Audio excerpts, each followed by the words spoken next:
Mesdames, Messieurs, chers collègues, cher Louis Plenel, pertinent comme d'habitude, cher John, au nom de la Fédération internationale des journalistes que je représente aujourd'hui, la plus grande organisation mondiale de la profession avec 600 000 personnes réparties dans 146 pays, je tiens à remercier sincèrement Carta Academica et tout particulièrement Annie Schloss et Vincent Engel pour l'organisation de cette remise des académiques honoris causa en l'honneur des lanceurs d'alerte américains, on l'a vu tout de suite, Edward Snowden, Chelsea Manning, la journaliste britannique Sarah Harrison, et bien entendu Julian Assange, que nous connaissons bien à la Fédération internationale.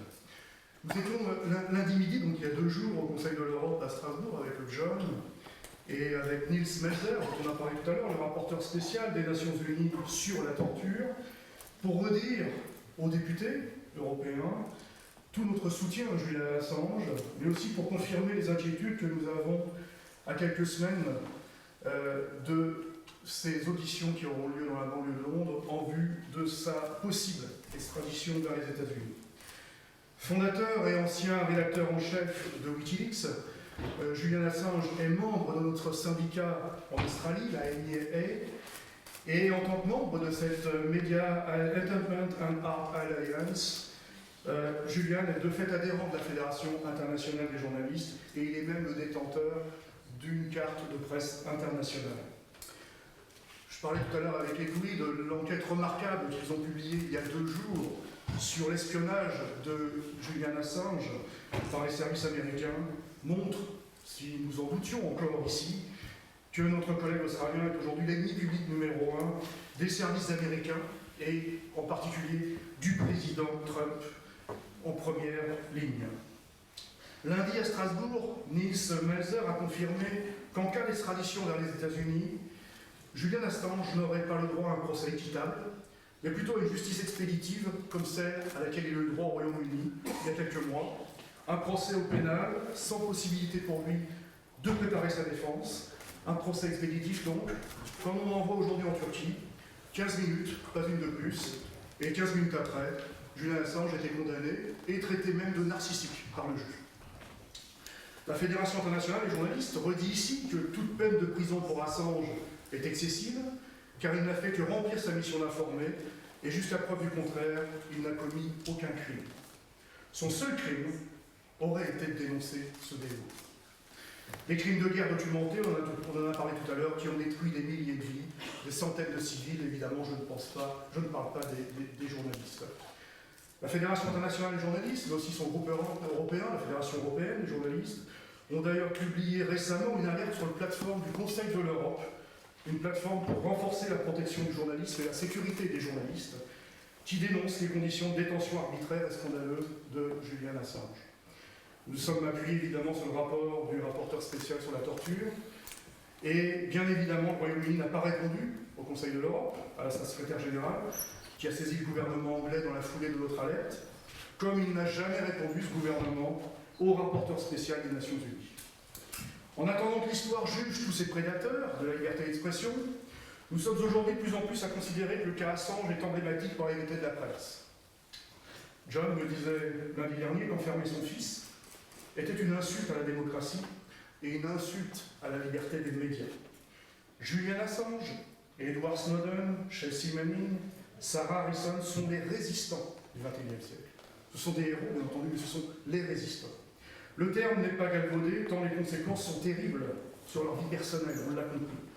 2 sont en prison, 1 est en exil, et attend la confirmation prochaine de la prolongation de son exil, pour Edward Snowden.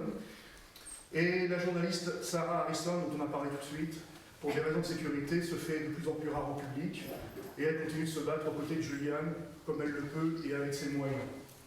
Elle avait l'habitude de dire que quand les lanceurs d'alerte sortent de l'ombre, nous devons nous battre pour eux afin que d'autres soient encouragés. Quand ils sont muselés, nous devons être leur voix. Quand ils sont pourchassés, nous devons être leur bouclier. Quand ils sont enfermés, nous devons les libérer. Nous donner la vérité n'est pas un crime, ce sont nos données, nos informations, notre histoire. Nous devons nous battre pour les posséder. Le courage est contagieux, dit-elle. Ces 4 résistants n'auront donc pas volé ces académiques honoris causa mais il mérite surtout notre protection à tous, nous, journalistes, citoyens, syndicalistes, défenseurs des droits humains et de la liberté d'expression, écrivains, juristes, professeurs, philosophes. Mais nous ne sommes pas encore assez nombreux, pourtant les lignes bougent. Lundi, j'en parlais, les députés européens allemands qui organisaient la conférence et l'événement au Conseil de l'Europe à Strasbourg a lancé auprès des parlementaires européens une pétition pour qu'ils soient libérés. C'est une action. Est-ce qu'elle débouchera ?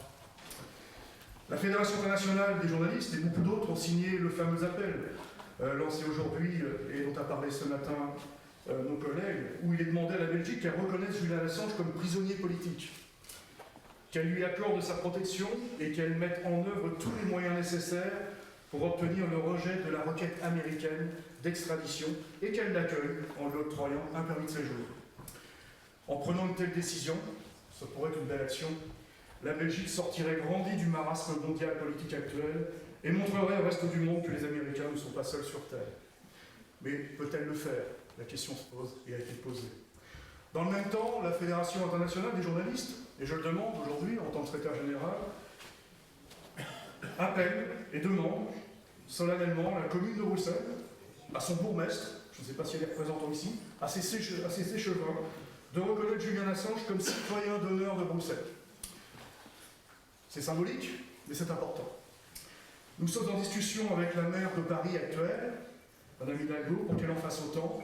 Et je sais que John, dont il a été question, cette question a été débattue à Strasbourg il y a 2 jours, a dit qu'en l'absence de Julian, il s'y déplacerait, car son petit-fils, le fils de Julian Assange, vit actuellement en France.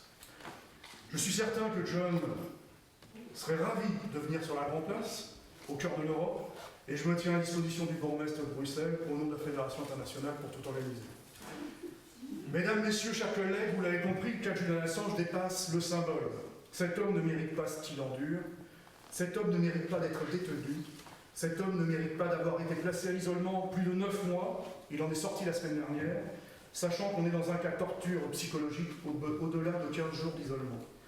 Selon le rapporteur spécial des Nations Unies sur la torture, toujours lui.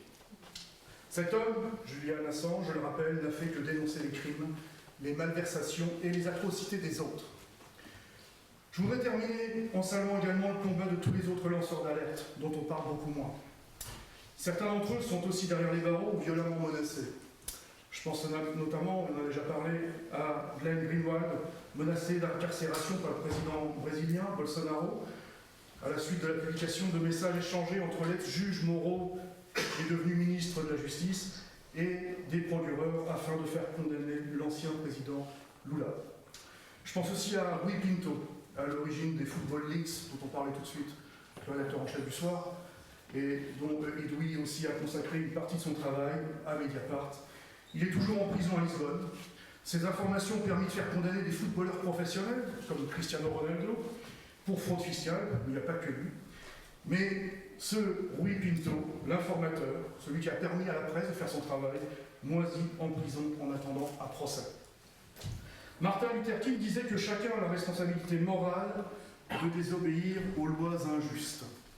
Snowden, Manning, Assange, Harrison, ces résistants du XXIe siècle l'ont bien compris et ont tous en commun la valeur de l'information d'intérêt public. Aidons-les pour qu'ils ne soient plus jamais seuls à prendre des risques. Je vous remercie.